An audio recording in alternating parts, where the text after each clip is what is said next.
안녕하십니까. 송구권의 혼술이 매주 일요일 보내드리는 정가 뒷담화 8월 20일 인사드립니다. 요즘 국회를 출입하는 각 언론사의 정치부 기자들이 가장 이 멘트를 따고 싶어 하는 인물은 정치인이 아닙니다. 바로 법무부 장관 한동훈이죠. 물론 여야 대표, 원내대표 이쪽 멘트도 따지만 그것은 어떻게 보면은 상당히 정형화되어 있고 형식적이다. 그런데 한동훈 법무부 장관에게서 따는 멘트는 바로 기사거리가 됩니다. 그리고 그것이 나중에 또 실제로 검찰의 수사 방향에도 그대로 적용이 되는, 물론 한동훈 장관이 이 검찰 수사를 지휘하는 것은 아니지만 워낙 이 법리에 밝고 또 정무적 판단력도 있기 때문에 도어 스태핑 하듯이 국회를 방문할 때마다 한동훈 장관이 기자들과 만나죠. 기자들이 대기를 하고 있는 겁니다. 그래서 현안에 대해서 질문을 하면은 한동훈 장관이 핵심을 짚어서 이야기를 하기 때문에 결국 그 방향대로 나중에 검찰의 수사가 진행이 되는 그런 상황이 계속 일어나고 있기 때문에 정치부 기자들도 한동훈 장관의 말에 주목을 하는 것이죠. 가령 지금까지 진행되어 온 여러 가지 일이 있지만은 대표적으로 김남국 코인 파동이나 송영길 돈봉투, 또 이재명 사법 리스크, 여기에 대해서 한동훈 장관이 이 기자들과 만나서 도어 스태핑을 하면서 던지는 말 한마디 한마디가 바로 이 전국의 뇌관으로 자리 잡고 나중에는 결국은 검찰 수사 방향도 그쪽으로 가지 않을 수 없는 그 상황이 이어지고 있어서 오늘은 그 말씀을 정리를 해서 드리겠습니다. 가장 최근에 있었던 일, 그러니 알려지기는 어제 알려졌는데 8월 16일에 압수수색이 하나 있었습니다. 뭐냐면은 이 쌍방울 대북 불복 송금 사건으로 지금 기소가 되어 있죠. 이화영 전 경기도 평화부지사의 최측근 이우일 씨의 자택, 그리고 지역구 사무실을 압수수색을 했는데, 기억을 하시겠지만, 이우일 씨는 그 이하영 전 부지사가 그때 이 검찰에 이 대북 송금 사실을, 김성태를 통한 대북 송금 사실을 이재명 당시 성남시장에게 보고를 했다. 이렇게 진술을 번복을 하고 나서 일종의 자백을 하고 나서 검찰이 대대적인 해유 작업을 벌였죠. 해유 작업을 벌였는데, 이재명 대표의 핵심 측근인 이 박찬대 최고위원이 가서 이우일 씨를 만나서 이하영의 바로 핵심 측근인 이우일 씨를 만나서 만나고 난 이후에 갑자기 그 해유를 했는데, 이재명의 지시로 갔겠죠. 해유를 했는데 그 이후에 이하영 전 부지사의 부인이 지금 나서서 재판에서 소란을 피웠고, 그 다음 재판에서 또 김형태 민변 변호사가 나서서 완전히 이 재판을 파행으로 몰고 가는, 그래서 한동훈 장관이 이야기했던 사법방해가 막 일어났던 그 사건 안에 있었던 사람이 이우일 씨입니다. 그래서 지금 이 사건을 수사하고 있는 수원지검이 지난 16일에 민주당 용인갑 지역위원회 사무실, 지금 지역위원장 직무대행입니다. 이우일 씨의 자택을 압수수색해서 휴대전화, PC를 확보를 했습니다. 이우일은 이화영과 40년 직이다, 그렇게 알려져 있고, 이화영이 본인의 지역구, 국회의원 선거구인 용인갑 지역위원회를 맡겼죠. 그래서 직무대행을 지금 하고 있는 그 상황인데, 그 용인갑 지역구 사무실과 자택을 압수수색을 한 겁니다.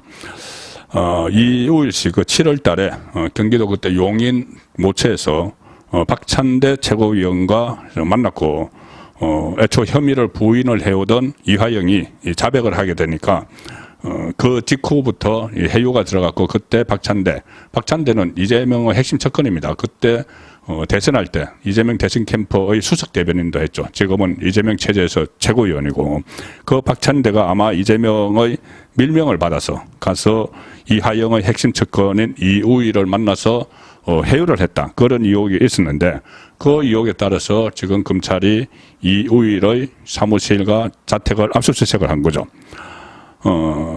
그리고 이 두 사람, 그 박찬대, 이재명의 박찬대, 이하영의 이우일 이 두 사람이 만나고 나서 그 부인이 나서서 백정하 씨가 나서서 민주당에 탄원서를 보냈고 거기서 남편이 뭐 협박받고 고립돼 있다 이렇게 주장을 했었습니다.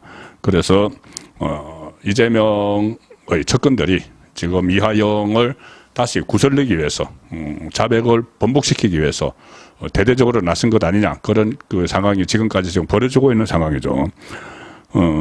그리고 박찬대는 처음에는 이화영 부인에 대해서 이화영 부인 백정하 씨에 대해서 얼굴도 모른다 이렇게 했는데 실제로는 한번 통화를 했다 이것을 시인을 했습니다. 시인을 한 게 언제냐면은 지금 말씀드린 압수수색이 16일 날 있었는데 그러니까는 본인과 만났던 이우일 씨에 대해서 검찰이 압수수색을 하니까 그러면 이우일 씨 핸드폰 안에 자기와 만나서 했던 이야기 이런 것들이 다 있겠죠. 자, 그러니까 갑자기 16일 날 이우일에 대해서 압수수색이 있었는데 17일 날 바로 다음 날 갑자기 박찬대가 나도 방송에 나와서 이렇게 이야기합니다. 사실은 이하영 전 부지사 아내와 통화한 사실은 있다. 사실은 있다고 하면서 뭐라고 하냐면은 그러니까 압수수색 바로 다음 날입니다. 이우일에 대해서 압수수색 바로 다음 날 말을 바꿨는데 아내와 그 이화영의 아내와 통화한 적은 있지만 제가 아내에게 전화를 했다든가 먼저 했다든가 그 아내에게서 전화가 온 것은 아니다 이렇게 이야기합니다. 우연히 바꿔진 통화였다. 그런 통화에서 해유와 압박이 있을 수 있겠느냐 이렇게 했는데 이렇게 됐겠죠. 박찬대가 이재명의 밀명을 받고 이하영의 핵심 정권 이우일을 만나서 빨리 어떻게 이하영을 다시 자백을 번복하게 만들어 보라 뭐 이렇게 이야기하는 과정에서 아마 추측컨대 이우일이 그 이하영을 돌릴 수 있는 사람은 마음을 다시 되돌리게 할 수 있는 사람은 부인밖에 없다. 아마 이렇게 됐을 겁니다. 이 추측이 저는 합리적이라고 보는데 부인밖에 없다고 하면서 그러면 그리고 특히 그 부인은 백정하 씨는 이재명을 존경하는 사람이고 뭐 개딸이다 이런 이야기도 있었죠. 원래 그 학생운동권 출신이고 그러니 차라리 아내를 설득을 하는 것이 더 효과적이다 이런 말을 했기 때문에 그 자리에서 전화를 바꿔준 거죠. 이우일은 이하영이 40년 직이니까 이하영의 부인 전화번호도 다 가지고 있으니까 거기서 전화를 한 겁니다. 전화를 해서 이 부인에게 남편 그러니까 이 박찬대가 내 사실 저기 이재명의 말 듣고 왔다고 했든지 이재명의 뜻이라고 했든지 빨리 남편의 마음을 바꿔야 된다. 다시 자백한 것을 번복을 해야 된다. 이런 이야기를 했지 않겠느냐 싶습니다. 그래서 이 부인 백정하 씨가 남편 이하영을 해유를 하는 것이 이재명의 뜻이라는 사실을 확인을 하고 바로 그 다음에 행동에 들어간 것 아닌가. 탄원서도 내고 법정에 가서 소동도 피우고 자 그런 의심이 드는데 이게 검찰이 이것을 이제 압수수색까지 들어갔다는 이야기는 이재명의 증거인멸 그리고 아니면 뭐 위정교사 위정을 하도록 계속 이야기를 했으니까 이하영에게 위정교사 혐의까지 수사를 확대하고 있다 이 관측에 나오는데 자 이 검찰이 이 수사를 확대하게 된 계기가 아마 한동훈 법무부 장관의 지적이 아니었나 이렇게 싶습니다. 뭐냐면은 한동훈 법무부 장관이 그런 일들을 이재명 주변에 그런 일들을 놓고 최악의 사법방해다 이런 이야기를 했었죠. 그리고 당대표 범죄 수사를 막기 위한 사법방해에 다수당의 정치 권력을 총동원해서 집요하게 올인하는 것은 정치의 영역이 아니라 범죄의 영역이다. 영역에 가깝다. 이렇게 했습니다. 정치의 영역이 아니고 범죄의 영역에 가깝다. 그런 사법방해는 법무부 장관이 그렇게 이야기한 거죠. 그 이후에 검찰 쪽에서는 이번 사건과 관련해서 증거인멸 또는 위정교사 혐의가 확인되면 엄정하게 대응을 하겠다. 이렇게 하고 나서 압수수색이 이루어진 겁니다. 그래서 이 검사장까지 지낸 이 한동훈 장관이 이 정치적 사건의 핵심을 딱 찌르면은 뭐 어쨌든 결과적으로 검찰이 그 수사를 하는 확대하는 그런 지금 흐름이 이어지고 있죠. 이것을 두고 뭐 민주당 그리고 또 김어준 같은 사람은 뭐 한동훈 장관이 수사검사에게서 어떤 비공식적 보고를 받고 지시를 내리는 것 아니냐 이렇게 하는데 거기에 대해서는 법무부가 단호하게 해명을 했습니다. 이 국민을 속이는 허위 주장이다. 김어준의 그런 주장은 뭐 비공식적 검찰의 보고를 받고 지시를 내린다는 데 대해서 법무부 입장은 이겁니다. 한동훈 장관은 법무부 장관으로서 공식적이고 적법한 보고 절차에 따라서 법무부 소관 부서를 통해서 사건에 대한 보고를 받는다. 그렇게 해서 국회 체포동의안 표결 전에 그 근거 자료를 가지고 범죄 혐의를 설득력 있게 설명하고 있는데 그건 법무부 장관의 임무다. 이렇게 이야기를 하죠. 그러니까 주요한 사건에 대해서는 법무부의 소관 부서를 통해서 법무부 장관이 보고를 받는 것은 한동훈 장관뿐이 아니고 그전에 문재인 정권의 박범계, 추미애, 조국 다 해왔던 일입니다. 그래서 그 과정에서 이 사건을 어느 정도 인지를 하고 그 핵심을 가지고 찌르는 거죠. 자, 기자들과 도어스태핑에서 그 핵심을 이야기를 하는 겁니다. 가령 예를 들어서 뭐 조금 전에 말씀드린 대로 국회 체포동의안 표결 전에 이 범죄 혐의를 설득력 있게 알리는 것, 국민에게 알리는 것도 법무부 장관의 임무라고 이야기를 했죠. 이 검찰 쪽에서, 법무부 쪽에서. 가령 예를 들어서 노웅래, 그때 체포동의안 이유 설명을 할 때 돈봉투 부스럭거리는 소리. 그 다음에 이재명에 대해서 체포동의안, 1차 체포동의안 설명을 할 때 휴대전화 외판 사원을 예를 들었죠. 그리고 최근에 윤관석, 이성만 체포동의안 표결 전에 그때는 이 돈봉투를 받은 이 돈봉투를 전달한 사람은 여기 지금 체포동의안 표결을 앞두고 있고 이 사람들에게서 돈봉투를 받은 20명의 국회의원이 이 본회의장 안에 있다. 불공정하다. 이런 이야기도 했었죠. 자, 그런 것은 정당한 법무부 장관의 임무라는 이야기입니다. 그래서 결국 보면은 법무부 장관인데 정무적 판단력이 있고 또 검사장까지 지냈으니까는 어떤 그 법리에 이 밝은 한동훈 장관이 이 검찰의 주요 수사에 대해서 합법적으로 보고를 받고 그 핵심을 기자들이 질문을 하니까 국회에 갈 때마다 기자들이 질문을 하니까는 그 질문의 핵심을 찔러서 본질을 얘기하는 것이죠. 그래서 따로 검찰의 지시는 안 하지만 그래도 나중에 검찰 수사가 그쪽으로 맞춰지는 결과적으로 그런 구조가 지금 이어지고 있다 이렇게 보시면 되는데 여러 가지 사례가 있습니다. 그 송영길 돈봉투 사건도 그렇고 김남국 코인도 그런데 최근에 그 유사한 사례를 하나만 더 설명을 드리면 이재명이 그때 검찰에 출석을 하면서 이런 이야기를 했죠. 회기 중에 영장 청구로 인해서 그러니까 자기에 대한 구속영장 청구로 인해서 분열과 갈등을 노리는 꼼수는 포기하라 이렇게 이야기를 했죠. 그리고 비회기 중에 나에 대해서 구속영장을 쳐라 이렇게 이야기를 했습니다.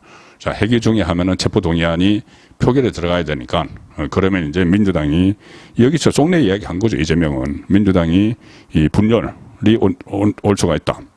이 갈등이 올 수가 있다. 그러니 그거 노리지 말고 체포동의안 처리 안 하게 그냥 그 비회기 중에 구속영장을 쳐라 이렇게 했습니다.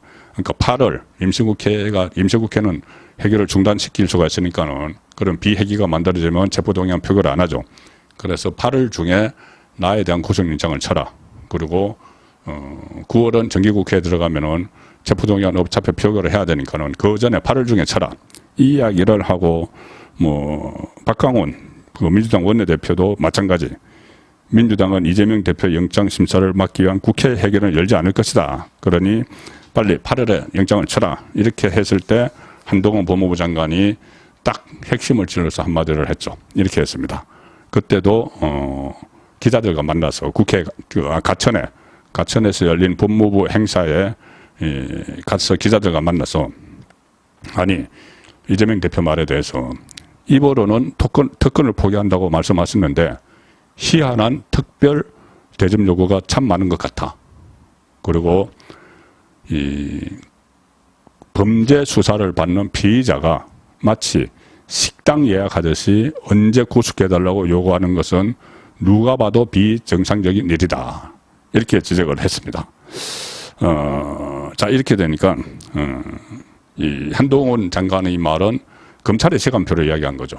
그러니까는 뭐 식당 예약하듯이 이렇게 할 게 아니고, 이 검찰은 이 스케줄에 따라서, 수사 스케줄에 따라서 한다.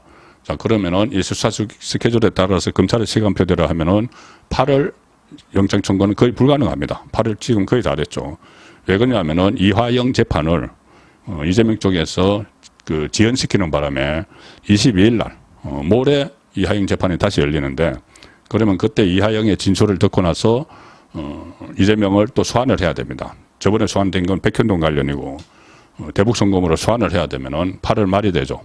그러면은 구속영장 청구는 9월로 넘어갈 수밖에 없는, 자, 이 상황을 한동훈 장관이 그 은연중에 이야기를 한 겁니다. 이 핵심을 짚어서 그렇게 이야기를 하는 거죠. 이게 이 식당 예약하듯이 할 수 있는 게 아니다.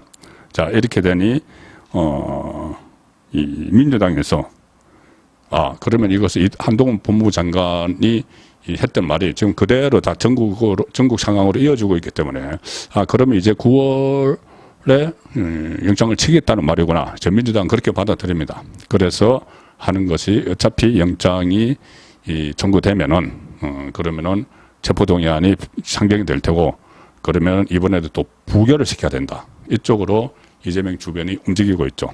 뭐 방탄 포기, 무슨 뭐 불체포 특권 포기 이런 걸 했지만은 그거는 뭐 한가한 이야기고, 이번에 새로 체포되는 영장도 그때 뭐 위원총회에서 결의했듯이 부당한 영장이다. 뭐 이렇게 명분을 달아서 또 체포동의안 부결을 시키려고 그 작업을 지금 시작을 했습니다. 한동훈의 말에 따라서 어떻게 보면은 실제로 박찬대, 조금 전에 말씀드린 박찬대는 벌써 총대를 매가지고 라디오에 나와서 정당한 영장 청구라고 인정하지 않기 때문에 아주 당당하게 부결표를 던지겠다 이렇게 이야기했고, 뭐 친명계 자장 정성호도 이 어떤 위기가 온다고 하면은 단합하는 게 민주당의 전통이다.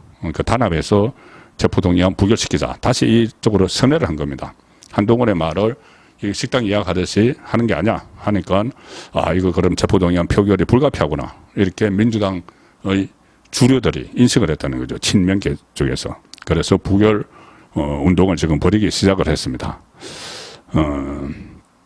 결국 이재명의 이 체포동의안 이것이 이제 가결이 되면은 정치적으로 상당히 탄핵을 받게 되는, 그리고 만약에 부결이 되면은 또 유권자로부터 역풍을 맞게 되는 이런 상황으로 이재명이 몰려들었는데, 그동안 민주당 의원들은 국회 대정부 질문이나 아니면 법사위, 그 인사청문회부터 그 한동훈 인사청문회부터 민주당의 뭐 강경파라는 사람들, 최강욱, 뭐 김남국, 뭐 이수진, 뭐 줄줄이 깨졌죠. 김의겸까지 줄줄이 제압을 당했는데, 그것 때문에 이 민주당 의원들 사이에 한동훈만 보면 울렁증이 생긴다. 뭐 이런 이야기까지 나돌았습니다.